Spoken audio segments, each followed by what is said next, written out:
સમગ્ર ગુજરાતમાં ચર્ચાસ્પદ બનેલા ભાવનગર જિલ્લામાં બગદાણામાં કોળી યુવાન નવનીત બાલદિયાને મારવાના મામલે સમગ્ર ગુજરાતમાં છે તે હાહાકાર મચી ગયો હતો। ગઈકાલે જ કોળી સમાજ દ્વારા મહાસંમેલન છે તે રાખવામાં આવ્યું હતું અને ન્યાય સંમેલનમાં કોળી સમાજના ગુજરાતભરમાંથી લોકો છે તેઓ ઉમટી પડ્યા હતા। આ કેસમાં અત્યાર સુધીમાં 14 લોકોની છે તે ધરપકડ થઈ ચૂકી છે। સૌપ્રથમ જે બગદાણા પોલીસ સ્ટેશન છે તેના દ્વારા 8 આરોપીની ધરપકડ કરવામાં આવી હતી અને ત્યારબાદ છે તે બગદાણાના તત્કાલીન પીઆઈ ડીવી ડાંગર ઉપર છે આક્ષેપ લાગ્યા હતા કે આરોપીને છાવરી રહ્યા છે।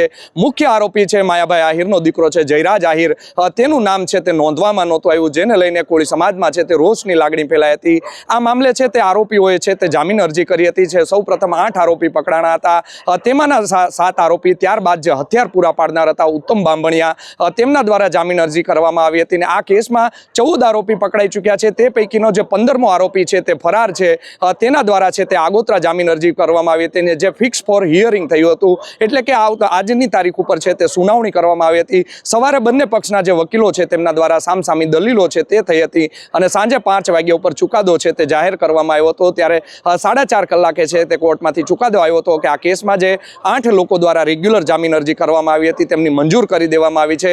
જે પાતુ ભાદરકા નામનો જે વ્યક્તિ છે તેમણે આગોતરા જામીન અરજી કરી હતી। તેમના વકીલ દ્વારા છે તે કોર્ટમાં કહેવામાં આવ્યું હતું કે પાતુ ભાદરકાની છે તે એસઆઈટી દ્વારા ધરપકડ કરી લેવામાં આવી છે। ત્યારે એસઆઈટીના મહુવા કોર્ટમાં ઉપસ્થિત જે અધિકારીઓ હતો તેમના દ્વારા છે કોર્ટને નામદાર કોર્ટને જણાવવામાં આવ્યું હતું કે અમે હજુ સુધી પાતુ ભાદરકાની છે તે ધરપકડ નથી કરી। આમ આક્ષેપ પ્રત્યાક્ષેપ દલીલો છે તે થઈ હતી અને ત્યારબાદ છે પાતુ ભાદરકાના જે વકીલ છે તેમના દ્વારા કહેવામાં આવ્યું હતું કે અમે સામેથી છે તે હાજર કરી દેશું અને અમે છે તે વિડ્રો કરીએ છીએ, એટલે કે જે આગોતરા જામીન અરજી કરવામાં હતી તે વિડ્રો કરવામાં આવી હતી। સાથે જ આ કેસના જે આરોપી છે જેમણે જામીન અરજી મૂકી હતી, જેમના જામીન મંજૂર થયા છે, તેમાં રાજુ દેવાયતભાઈ ભમ્મર, વીરુ મધુભાઈ શેડા, આતુ ઓગળભાઈ ભમ્મર, ભાવેશ ભગવાનભાઈ છેલાણા, વિરેન્દ્રસિંહ જેરામભાઈ પરમાર, પંકજ માવજીભાઈ મેર, સન્ની ઉર્ફે સતીશ વિજયભાઈ વનાળિયા, તેમજ જે મેં કહ્યું તેમ હથિયાર પૂરા પાડનાર જેની ઉપર આક્ષેપ છે તેવા ઉત્તમ ભરતભાઈ બાંભણિયા છે, તેમને આજે જામીન અરજી છે તે ગ્રાહ્ય રાખવામાં આવી છે અને અત્યારે ભાવનગર કોર્ટમાંથી સાંજે 8:21 તેમના જે સગા સંબંધીઓ છે તે બીડું લઈને મોડી રાત્રે પહોંચ્યા હતા અને ત્યારબાદ છે 9 વાગ્યા પછી તેમની છે તે જામીન અરજીમાં મૂકી હતી, જેને લઈને બીડું છે તે આપવામાં આવ્યું હતું અને ત્યારબાદ તમામ આરોપીઓ છે તેમને અત્યારે કોર્ટમાં જે જેલ છે જિલ્લા જેલ ત્યાંથી તેમને છોડવામાં આવ્યા છે અને તેઓ નીકળી ગયા છે। થોડી જ વારમાં જે ઉત્તમ બાંભણિયા નામનો જે વ્યક્તિ છે તેમનું પણ બીડું આવી રહ્યું છે, તેમને પણ છોડી દેવામાં આવશે। આ મામલે ભાવનગર જે ઇન્ચાર્જ જેલ અધિક્ષક છે જયદેવસિંહ ગોહિલ, તેમનું પણ નિવેદન સામે આવ્યું છે। સાંભળો શું કહી રહ્યા છે ઇન્ચાર્જ જેલ અધિક્ષક જયદેવસિંહ ગોહિલ। સર, બગદાણા કેસના આરોપીને આજે છોડવામાં આવ્યા છે, સર કેટલા આરોપીને જેલ મુક્ત કરવામાં આવ્યા છે? બગદાણા કેસના આરોપીને 7 આરોપીને છોડવામાં આવ્યા છે। અચ્છા સર, કેટલા લોકોનું બીડું અત્યારે આપણને મળ્યું છે? 7 જણાનું બીડું આવ્યું હતું, સાથે રિલીઝ કરી દીધા છે। અચ્છા સર, મહુવાની નામદાર કોર્ટ દ્વારા જે 7 લોકો છે સાથે જે ઉત્તમ બાંભણિયાનું પણ બીડું આપવામાં આવ્યું છે, તો તેને છોડવામાં કેમ નથી આવ્યા? ના, બધાને છોડવામાં આવ્યા છે। ઓકે સર, કેટલા વાગે આપણને બીડું મળ્યું હતું? 8 વાગ્યાની આસપાસ મળ્યું છે। અચ્છા સાહેબ, આમ કોર્ટનો કે જેલનો નિયમ શું હોય છે? કેટલા વાગે મોડું બીડું મળે તો આપણે આરોપીને છોડી શકીએ? ઓવરક્રાઉડિંગની હિસાબે અત્યારે ટોટલ જેલમાં વધારે છે, કેમ કે 382ની કેપેસિટીમાં છે, 329નું ટોટલ છે, બરાબર? એ પ્રમાણે એને જે દૂરથી આવતા હોય છે નામદાર કોર્ટના હુકમથી આવતા હોય, જો નામદાર કોર્ટ છોડતી હોય તો અમે છોડી નામદાર કોર્ટનો આજ્ઞાનું પાલન કરીએ છીએ અને છોડી છીએ। સર, એવો પણ નિયમ હોય છે કે 6 વાગ્યા સુધીમાં જો બીડું મળે તો જ આપણે અન્ય આરોપીને છોડતા હોય છે? ના, ઓવરક્રાઉડિંગની હિસાબે બધા આરોપીને છોડી જ છીએ અત્યારે ભાવનગર જિલ્લા જેલમાં છોડી જ છીએ। અચ્છા સર, એક એવી પણ અત્યારે ચર્ચા જાગી છે કે માયાભાઈ આહિરના જમાઈ છે, તેની સાથે અન્ય શખ્સ છે, તેઓ સીધા જેલની અંદર છે તે મળવા માટે પહોંચી ગયા હતા જયરાજ આહિરને। ના, એ બધું ખોટી વાત છે, એવું કશું છે નહીં। અચ્છા સર, વિડીયો છે તે સામે આવ્યા છે જ્યારે અંદર 5:31 અંદર એન્ટ્રી લે છે સર? નાજી, એવું કશું નથી। એ ગેટ ઉપર આવ્યો છે, પૂછવા આવ્યો છે ને ગેટ ઉપરથી જતા રહે છે, એવું જાણવા મળ્યું છે। હું તો બંધી કરાવતો, ટોટલ જેલ બંધ કરાવતો એટલે અંદર હતો અને મેં ગેટ આવીને પૂછ્યું, જેલની અંદર પ્રવેશેલો છે? ના, એવું નથી। ગેટ ઉપર પૂછીને ગેટ ઉપરથી જતા રહે છે। એ બીડા માટે જ આવેલા હતા, જાણું પૂછ્યું છે, બીડા માટે છોડવા માટે જાય હતા પણ ગેટને બહાર પહોંચીને જતા રહે છે ને। સર, કોનું બીડું લઈને તે લોકો આવ્યા હતા? બીડા પૂછવા માટે બીડા માટે આવ્યા હતા। અચ્છા સર, નોર્મલી રીતે કોઈ આરોપીના સગા સંબંધી હોય તો જેલનો જે ગેટ છે ત્યાં નાનો હોલ છે, ત્યાંથી પૂછપરછ થતી હોય છે, તો સાહેબ આ લોકોને કેમ જેલમાં એન્ટ્રી આપવામાં આવી? ના, જેલમાં ગેટ ઉપરથી બારી ઉપરથી જ એન્ટ્રી પૂછીને જ જવા દીધા છે। અચ્છા સર, જેલમાં અંદર ગયા છે તેવી પણ ચર્ચા છે। સાથે જ એક હત્યાના આરોપીના આજે આપણે સાંજે છોડ્યા હતા, તેની પાછળ છે તેઓ બંને જે લોકો છે તે બહાર આવી જાય છે સાહેબ? ના, જે ના ના ના, એ બધી ખોટી વાત છે. એવું કશું નથી. જે હત્યાના આરોપી છોડ્યા એની સાથે ઊભા હતા તે એને મળવા આવ્યા હશે. સર, આ બાબતે આપણે કોઈ સીસીટીવી ને તે તપાસ કરશું જેલમાં? આજે જે તપાસ કરી લીધી છે એવું કશું છે નહીં. એ બહારથી જ જતા રહે છે, બહારથી જ આવ્યા છે ને બહારથી ગેટ ઉપરથી જતા રહે છે. પૂછીને સાહેબ, મંજૂરી લઈને આવ્યા હતા, આપને મળ્યા હતા, એટલે વાત સાચી છે? આ બંને લોકો જે જેલમાં અંદર આવ્યા હતા તે વાત? નાજી નાજી, એવું નથી. ગેટ ઉપર જ આવ્યા હતા, ગેટ ઉપર પૂછીને જતા રહ્યા છે.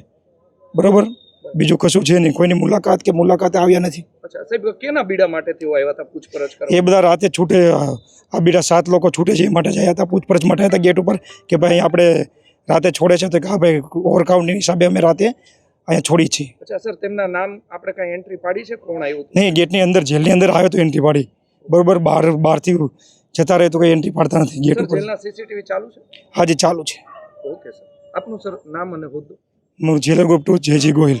તો આપે સાંભળ્યા હતા ઇન્ચાર્જ જેલ અધિક્ષક જયદેવસિંહ ગોહિલ. તેમને મીડિયા દ્વારા સવાલ પૂછવામાં આવ્યો હતો કે નોર્મલી રીતે 6 વાગ્યા સુધી જ બીડું સ્વીકારવામાં આવતું હોય છે, તો આ કેસમાં 8 વાગ્યાને 21 મિનિટે બીડું લઈને આવે છે. સૌપ્રથમ આ જ વ્યક્તિ છે તે બીડું લઈને આવ્યો હતા, ત્યારે જેલના ગેટેથી ના પાડી દેવામાં આવી હતી કે આવતીકાલે સવારે આવજો. તે વિડીયો પણ તમે જોઈ લો શું કહી રહ્યા છે જેલ સિપાઈ. સાહેબ, બીડું છે બગદાણાનું? અચ્છા,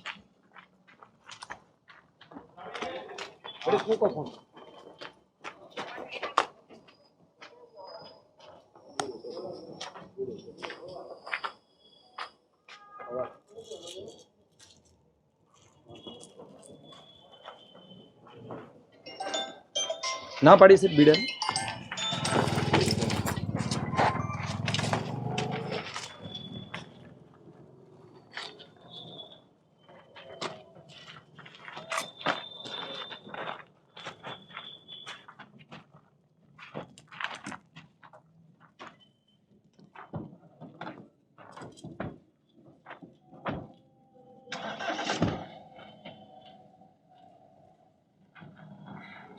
તો આપે વિડીયોમાં જોયું એક વ્યક્તિ છે તે આવે છે બ્લેક કલરની ગાડી લઈને. તે જ્યારે બીડું લઈને પહોંચે છે, મીડિયાના કર્મીઓ છે તે મોટી સંખ્યામાં અહીંયા ઉપસ્થિત હતા. ત્યારે કહી શકાય કે પ્રશ્નો ઉપસ્થિત ન થાય, આક્ષેપ ન લાગે ત્યાર માટે જે જેલ સિપાઈ છે તેમના દ્વારા તેમને કહેવામાં આવ્યું હતું કે આવતીકાલે આવજો.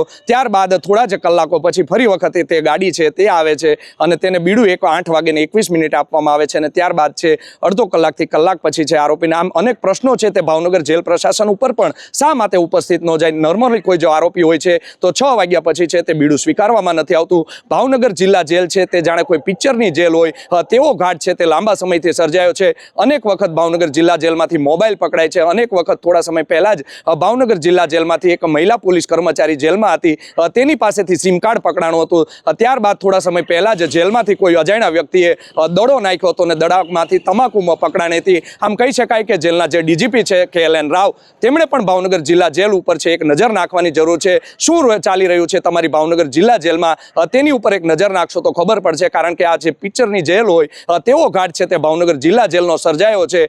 જો આટલી બધી ચુસ્ત બંદોબસ્ત હોય તો અંદર છે તે મોબાઈલ કેવી રીતે મળી જાય, અંદર છે તે સિમ કાર્ડ કેવી રીતે પહોંચી જાય, અંદર જેલમાં કોઈ દડો નાખીને કઈ રીતે છે તમાકુ પહોંચાડી શકે છે, તેની ઉપર પણ અનેક પ્રશ્નો ઉઠી રહ્યા છે. KLN રાવ છે જિલ્લા જેલના જે વડા છે, સાથે જે ગુજરાતના ઇન્ચાર્જ DGP છે, તેમણે ચોક્કસથી આ બાબતે છે તે સંજ્ઞાન લેવાની જરૂર છે. જેલ પ્રશાસન છે, DD પ્રજાપતિ જેલના અધિક્ષક છે, તેમનો પણ નવજીવન ન્યૂઝ દ્વારા સંપર્ક કરવામાં આવ્યો હતો. ત્યારે નવજીવન ન્યૂઝના પત્રકારનો તેમણે નંબર છે તે બ્લેકલિસ્ટમાં રાખી દીધો હતો. આમ કહી શકાય કે DG પ્રજાપતિ છે, જેલના વડા છે, તેઓ પોતાની જવાબદારીમાંથી છટકી રહ્યા છે અથવા તો પત્રકારને કોઈ જવાબ નથી આપી રહ્યા. શા માટે તમે ફોન છે બ્લેકલિસ્ટમાં મૂકવો પડે છે? શા માટે પત્રકારોને જવાબ નથી આપી રહ્યા? શું તમે અહીંયા ખોટા કામ કરી રહ્યા છો? શું તમે ગોરખ ધંધા છે તે ચલાવી રહ્યા છો? પત્રકારોને સાચી વિગત આપવાથી શા માટે ડરી રહ્યા છો? જેવા અનેક પ્રશ્નો છે તે ઉઠી રહ્યા છે. જ્યારે DD પ્રજાપતિનું નિવેદન સામે આવશે ત્યારે અમે તેમને તે પણ બતાવશું કે શું કહી રહ્યા છે DD પ્રજાપતિ. તેમનો સંપર્ક નથી થઈ શક્યો માટે તેમનું નિવેદન છે, જેવો આવા આક્ષેપો લાગતા રહે છે વારંવાર, તે અમે નથી દર્શાવી શકતા.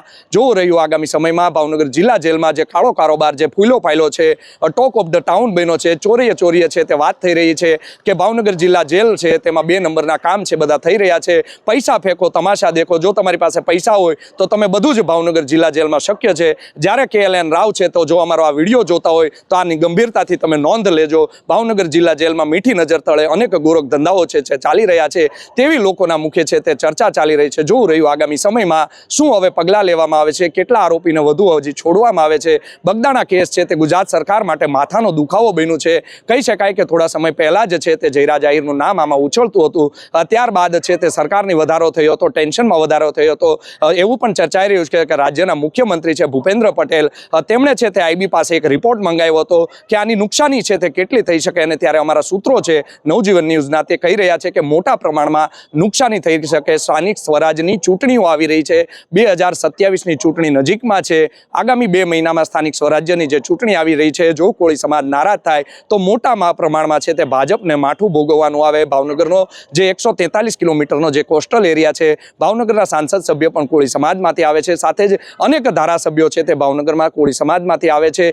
તેઓની સામે પણ છે રોષ છે તે થયો હતો. અને સાથે જ જે કોળી સમાજના મહુવા તાલુકો હોય, પાલીતાણા હોય, ઘોઘા હોય, ત્યાં જે સરપંચો છે તેમની પણ મિટિંગો થઈ રહી હતી, રાત્રિ મિટિંગો થતી હતી. કહેવામાં આવતું હતું કે મુખ્ય આરોપી જેની ઉપર આક્ષેપ લગાવી રહ્યા છે નવનીત બાલદિયા છે, તેને જો સામે પગલાં ભરવામાં નહીં આવે તો અમે મોટા પ્રમાણમાં છે તે રાજીનામા પાડી દઈશું. જેને લઈને સરકાર ઉપર પણ ટેન્શન વધ્યું હતું. અને ત્યારબાદ છે તે જયરાજ આહિરની આ કેસમાં ધરપકડ કરવામાં આવી હતી. એસઆઈટીની રચના કરવામાં આવી હતી. તેનું સુપરવિઝન છે તે ભાવનગર રેન્જના આઈજી છે ગૌતમ પરમાર, તેના પાસે હતું. ગૌતમ પરમારે છે તે પ્રેસ કોન્ફરન્સ બોલાવીને જવાબ આપ્યો હતો કે અમને પૂરતા પુરાવા મળ્યા છે, જેને લઈને અમે ધરપકડ કરી છે. જોવું રહ્યું આગામી સમયમાં બગદાણા કેસમાં શું નવા ખુલાસા છે તે થાય છે કે પછી એસઆઈટી પણ ઘીના ઠામમાં ઘી પાડી દે છે, તે તો હવે આવનારો સમય જ કહેશે. આ પ્રકારના સમાચાર જો આપને પસંદ આવતા હોય તો અમારી નવજીવન ન્યૂઝની ચેનલને લાઇક, શેર અને સબસ્ક્રાઇબ કરવાનું ભૂલતા નહીં. યશપાલસિંહ ચૌહાણ, નવજીવન ન્યૂઝ, ભાવનગર.